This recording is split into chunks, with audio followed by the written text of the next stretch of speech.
Ucup beli anggur, belinya ke tukang cukur. Stop insecure, mari kita bersyukur. Assalamualaikum warahmatullahi wabarakatuh. Alhamdulillahirrabbilalamin. Wabihi nasta'inu ala umur dunia wadin. Wassalatu wassalamu ala asrafil anbiya wal mursalin Sayyidina wa maulana Muhammadin amma ba'd. Pertama-tama, marilah kita panjatkan puji syukur kita kepada Allah Subhanahu wa taala yang telah melimpahkan taufik, hidayah, inayah serta nikmat iman, Islam, dan kesehatan bagi kita semua. Salawat serta salam semoga selalu tercurahkan kepada baginda kita Nabi Agung Nabiullah Muhammad SAW. Pada kesempatan kali ini, saya akan menyampaikan sebuah kultum yang berjudul Stop Insecure, Perbanyak Bersyukur. Setiap orang pasti ingin mencapai kesempurnaan dalam hidupnya, baik kesempurnaan dalam materi, intelektual, maupun fisik. Tapi seperti yang dilihat di era globalisasi atau digital pada saat ini, fisik seringkali menjadi masalah bagi seseorang. Padahal kata Allah dalam Al-Quran surat At-Tin ayat 4 yang berbunyi, Laqad khalaqnal insana fi ahsani taqwim, yang artinya, sungguh kami telah menciptakan manusia dalam bentuk yang sebaik-baiknya. Dari ayat tersebut kita sadar bahwa kita adalah sebaik-baiknya ciptaan Allah Subhanahu wa taala. Seseorang yang menganggap buruk atas fisiknya secara tidak langsung telah menyinggung kesempurnaan ciptaan Allah Subhanahu wa taala. Sebagai seorang hamba yang bertakwa, mensyukuri atas apapun yang diberikan Allah merupakan kewajiban sebagai bentuk terima kasih kepadanya. Nah, tahu nggak, orang insecure itu biasanya tuh menghindari kontak dengan orang lain karena merasa dirinya paling rendah, paling buruk dari orang lain. Hal itu terjadi karena keseringan bandingkan dirinya sendiri dengan orang lain.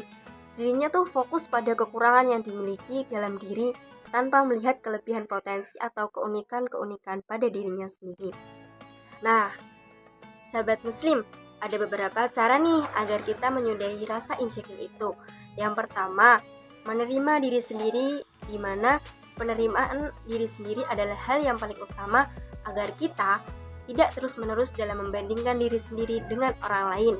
Yakinlah kepada Allah Subhanahu wa taala bahwa kita tuh sudah diatur dan ada porsinya masing-masing. Apabila seseorang sudah mencintai diri sendiri atau menerima dirinya sendiri, kata-kata dari orang baik atau kata-kata dari orang buruk itu tidak akan berarti apa-apa. Dan yang kedua, yaitu memaksimalkan kelebihan di mana tiap orang itu memiliki potensi dan kelebihan masing-masing. Daripada berfokus pada kekurangan dan terus-menerus mengikuti standar masyarakat, lebih baik itu dialihkan dengan melakukan kegiatan yang lebih bermanfaat dan mampu mengembangkan potensi yang dimiliki. Kata Habib Ja'far dalam ceramahnya yaitu, dalam Islam tuh harus mempunyai sifat qanaah, yang artinya menjadikan diri sendiri sebagai standar diri sendiri dan jangan jadikan orang lain sebagai standar diri kita. Yang ketiga, jangan suka membandingkan diri sendiri dengan orang lain, karena masing-masing orang itu sudah diatur oleh Allah Subhanahu wa taala bagaimana bentuk dan bagaimana pekerjaan yang akan dimiliki. Kita boleh loh melihat kelebihan orang lain sebagai motivasi, tapi jangan membuat seolah-olah itu menjadi kelemahan bagi diri sendiri, karena manusia memiliki ciri khas dan keunikannya masing-masing. Dan yang keempat, yaitu jangan kufur terhadap nikmat Allah Subhanahu wa taala.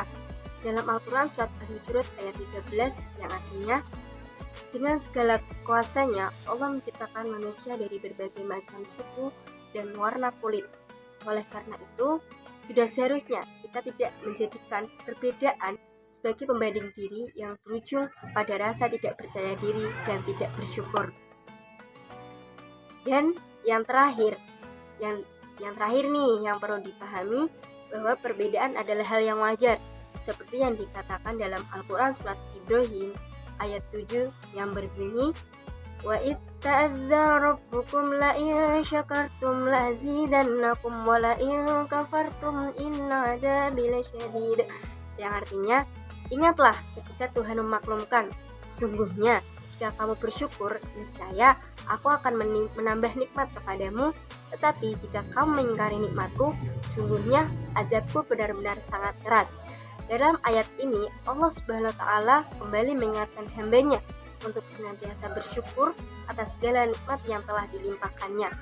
Bila mereka melaksanakannya, maka nikmat itu akan ditambah lagi olehnya.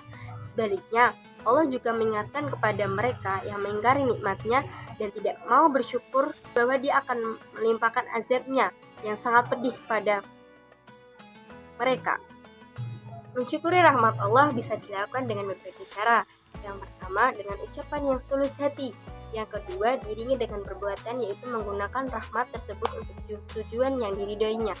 Dalam kehidupan sehari-hari, dapat kita lihat bahwa orang-orang yang dermawan dan suka menginfakkan hartanya untuk kepentingan umum dan menolong orang, pada umumnya tak pernah jatuh miskin ataupun sengsara.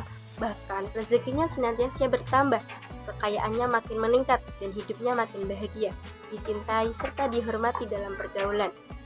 Sebaliknya, orang-orang yang kaya yang kikir atau suka menggunakan kekayaannya untuk hal-hal yang tidak diridhoi Allah seperti judi atau memungut riba, maka kekayaannya tidak bertambah, bahkan lekas menyusut.